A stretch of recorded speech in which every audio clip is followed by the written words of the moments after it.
Subscribe our channel True Point Facts and press the bell icon for latest updates. ये शाम का वक्त था जब दिल्ली के ऊपर आसमान में 349 लोगों को लेकर जाने वाले दो जहाज एक दूसरे की तरफ बढ़ रहे थे। इनमें से एक जहाज दिल्ली एयरपोर्ट पर लैंड करने जा रहा था, जबकि दूसरा दिल्ली से टेक ऑफ हुआ था। दोनों जहाजों के पायलट्स एक ही एयर ट्रैफिक कंट्रोलर से इंस्ट्रक्शंस ले रहे थे और उन दोनों की ऊंचाई में 1000 फीट का गैप भी रखा गया था। लेकिन न जाने क्या हुआ कि जिन जहाजों को 1000 फीट के गैप से एक दूसरे को क्रॉस करना था, वो दौराने परवाज आपस में ही टकरा गए।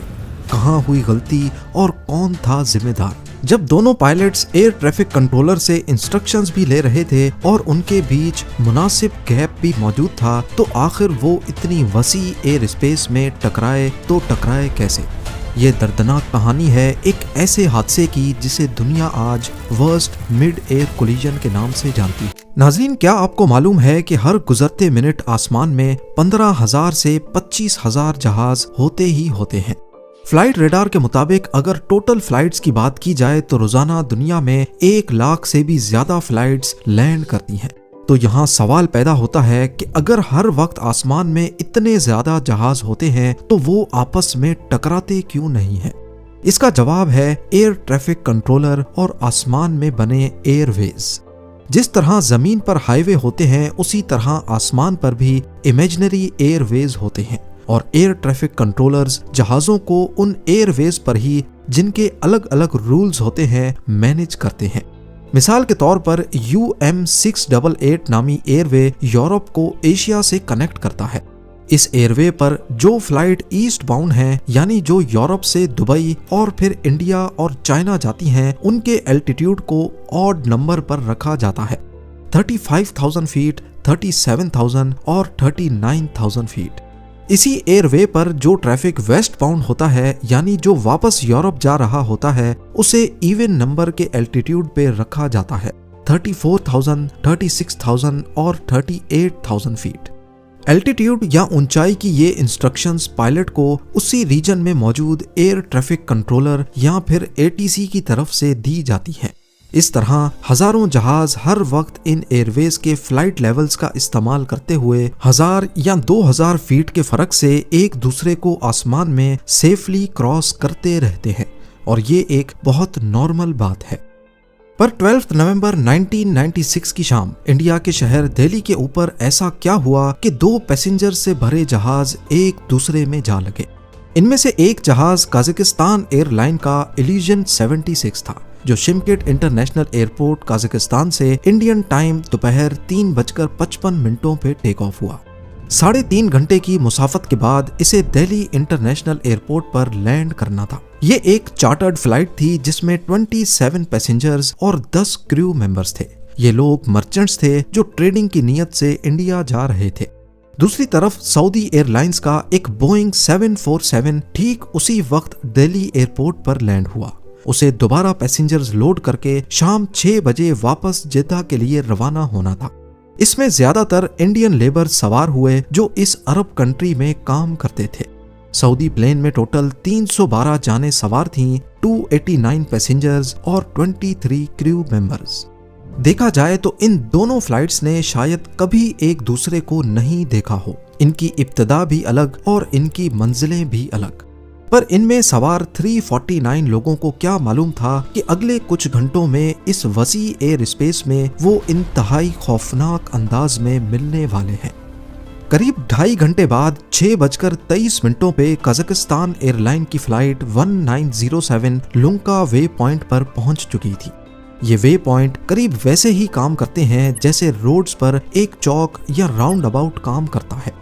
मुख्तलिफ अलग अलग डायरेक्शन से आने वाले एयरवेज जहां पर एक दूसरे को क्रॉस करते हैं, उसी पॉइंट को नॉर्मली वे पॉइंट कहा जाता है। पर यह एक इमेजिनरी पॉइंट होता है जहां से एयरप्लेन्स टर्न कर सकते हैं। अब यहाँ 2 एयरवेज के बारे में समझना बहुत जरूरी है। एक इंटरनेशनल एयरवे कजाकिस्तान से इंडिया आ रहा है, जिस पर फ्लाइट 1907 ट्रेवल करके इंडिया तक आई, और एक दूसरा एयरवे जिसे G452 कहा जाता है, रेडियो लैंग्वेज में गोल्फ 452। ये एयरवे इंडिया और चाइना को गल्फ कंट्रीज से जोड़ता है, जिस पर सऊदी एयरलाइन को दिल्ली से जद्दा तक जाना था। ये दोनों एयरवेज एक दूसरे को हरियाणा के ऊपर इंटरसेक्ट करते हैं और इसी पॉइंट को लुंका वे पॉइंट कहा जाता है। ये पॉइंट दिल्ली एयरपोर्ट के वेस्ट में 328 किलोमीटर दूर है। इन दोनों एयरवेज पर सफर करने वाले किसी भी जहाज को अगर दिल्ली में लैंड करना है तो वो लुंका वे पॉइंट से एक दूसरे छोटे एयरवे पर चढ़ेंगे जिसको दिल्ली स्टार कहा जाता है। 6:23 पे कजाकिस्तान एयरलाइन की फ्लाइट 1907 जब लुंका वे पॉइंट पर पहुंची तो उसके क्रू ने दिल्ली एटीसी से राब्ता किया और दिल्ली स्टार रूट पर आने की परमिशन मांगी। उस वक्त उनकी ऊंचाई 25,000 फीट थी और दिल्ली एटीसी ने उनको फ्लाइट लेवल 200 या फिर 20,000 फीट की परमिशन दे दी। अब फ्लाइट 1907 इंटरनेशनल एयरवे से उतरकर दिल्ली स्टार पर चढ़ गई और अपना एल्टीट्यूड 20,000 फीट कर लिया। ठीक उसी वक्त 6:32 पे सऊदी एयरलाइन का Boeing 747 flight SV763 Delhi air traffic controller की परमिशन मिलने पर टेक ऑफ कर गया। इसके कैप्टन 44 इयर्स के खालिद अल शुबैली थे, फर्स्ट ऑफिसर 39 इयर्स के नजीर खान और 36 साला flight engineer Ahmed Idris. Saudi airline का ये क्रू बिल्कुल फ्रेश था और 70 घंटों की रेस्ट के बाद पहली फ्लाइट कर रहा था। टेक ऑफ के बाद एटीसी ने सऊदी जहाज को 10,000 फीट तक जाने की परमिशन दे दी।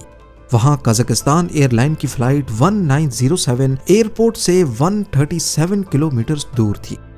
यहाँ एक इम्पोर्टेंट समझने वाली बात यह है कि अब सऊदी एयरलाइन को भी दिल्ली स्टार रूट से लंका वे पॉइंट तक जाना था और कजाकिस्तान एयरलाइन की फ्लाइट 1907 भी दिल्ली स्टार पर ही दिल्ली इंटरनेशनल एयरपोर्ट की तरफ बढ़ रही थी। इन दोनों फ्लाइट्स का क्रू दिल्ली एटीसी में बैठे एक ही कंट्रोलर से बात कर रहा था जिसका नाम वीके दत्ता बताया गया है। ये दोनों आपस में ना टकराएं, इसके लिए वीके दत्ता का काम इन दोनों को दिल्ली स्टार फ्लाइट पाथ पर ही अलग अलग एल्टीट्यूड पे रखना था। 6:34 पे दत्ता ने काजक प्लेन को 15,000 फीट तक नीचे उतरने की इजाजत दी। उस वक्त वो दिल्ली से 100 किलोमीटर दूर थे। 2 मिनट बाद 6:36 पे दत्ता ने सऊदी प्लेन को जो पहले 10,000 फीट पे था अब 14,000 फीट की परमिशन दे दी। दोनों एक ही फ्लाइट पाथ दिल्ली स्टार पर एक दूसरे के आमने सामने थे लेकिन 1000 फीट के गैप से। 6:38 PM पर सऊदी क्रू ने दत्ता को रिपोर्ट किया कि वो 14,000 फीट तक पहुंच चुके हैं और उन्होंने मजीद ऊपर जाने की परमिशन मांगी, लेकिन क्योंकि उनके सामने से काजक प्लेन 1000 फीट के गैप से उनको ऊपर से क्रॉस करेगा, इसी वजह से वीके दत्ता ने सऊदी प्लेन को फिलहाल 14,000 फीट का एल्टीट्यूड ही होल्ड करने का कहा, जिस पर सऊदी प्लेन के फर्स्ट ऑफिसर ने जवाब दिया सऊदी SV763 विल मेंटेन 140 मतलब 14,000 फीट। यहाँ आपका कजाकिस्तान एयरलाइन के फ्लाइट क्रू के बारे में एक चीज का जानना बहुत जरूरी है। इसमें 44 इयर्स के कैप्टन, 36 इयर्स के फर्स्ट ऑफिसर, 50 इयर्स के फ्लाइट इंजीनियर, 51 इयर्स के नेविगेटर और आखिर में सबसे अहम 41 इयर्स के रेडियो ऑपरेटर भी शामिल थे। इस फ्लाइट में रेडियो ऑपरेटर इस वजह से था क्योंकि ये सारा क्रू सिर्फ रशियन जबान जानता था और इंटरनेशनली एटीसी की इंस्ट्रक्शंस इंग्लिश में दी जाती हैं और इस रेडियो ऑपरेटर का काम एटीसी की इंग्लिश इंस्ट्रक्शंस को रशियन लैंग्वेज में ट्रांसलेट करना था। 6:39 PM पर काजक प्लेन ने रिपोर्ट किया कि वो 15,000 फीट तक नीचे उतर चुके हैं।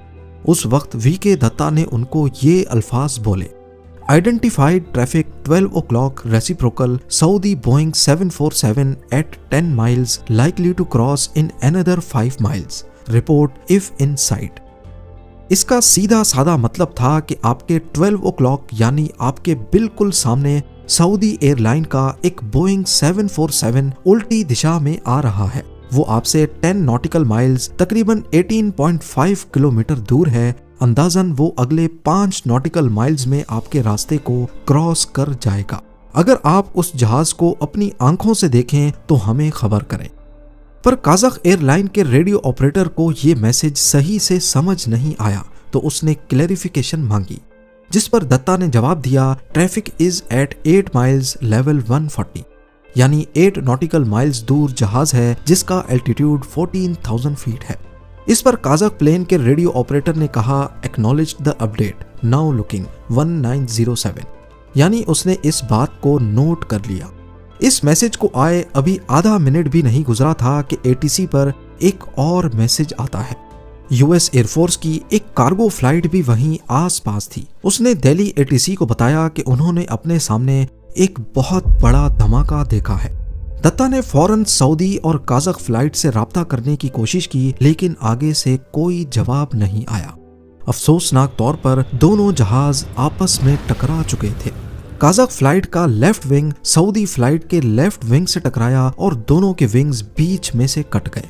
बोइंग 747 गोल गोल घूमता नीचे जाने लगा। उसके कटे हुए विंग से आग निकल रही थी और हवा में ही जहाज 2 हिस्सों में टूटकर सुपरसोनिक स्पीड से हरियाणा के धानी गांव में जा गिरा।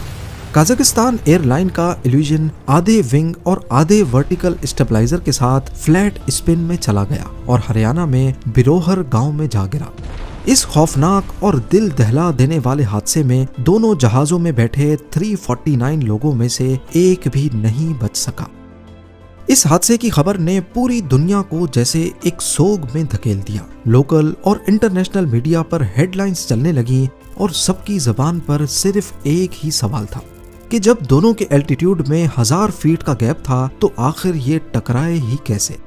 इन्वेस्टिगेशन में ये बात सामने आई कि 6:39 PM पर जब काज़क प्लेन ने दिल्ली एटीसी को रिपोर्ट किया था कि वो 15,000 फीट पे आ चुके हैं, उस वक्त असल में वो 16,348 फीट पे थे और लगातार नीचे आते जा रहे थे।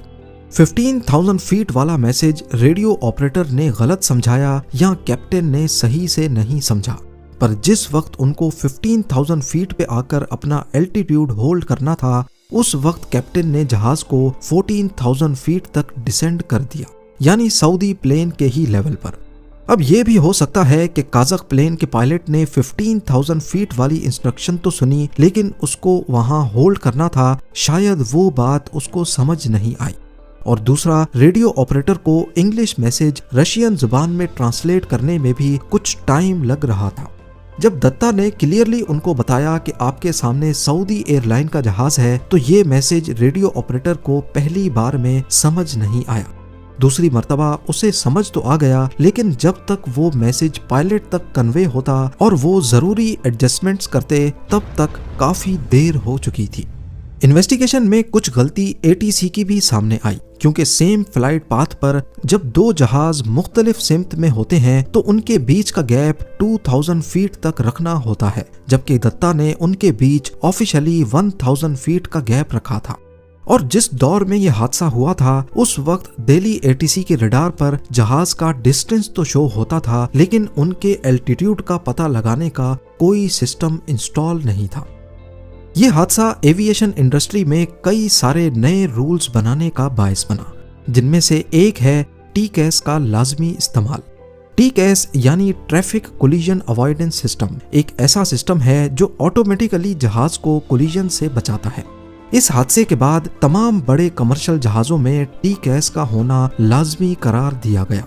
इसके अलावा इंटरनेशनल सिविल एविएशन ऑर्गेनाइजेशन ने इसी हादसे के बाद तमाम पायलट्स के लिए लाजमी करार दिया कि उनको महारत के साथ इंग्लिश बोलनी और समझनी आनी चाहिए। और इंडिया समेत तमाम इंटरनेशनल एयरपोर्ट्स पर नए रडार सिस्टम्स को लाजमी करार दिया गया, जो न सिर्फ एयर ट्रैफिक का डिस्टेंस बताएंगे बल्कि उनका एल्टीट्यूड भी कैलकुलेट करेंगे। If you like our videos, don't forget to like, share and comments.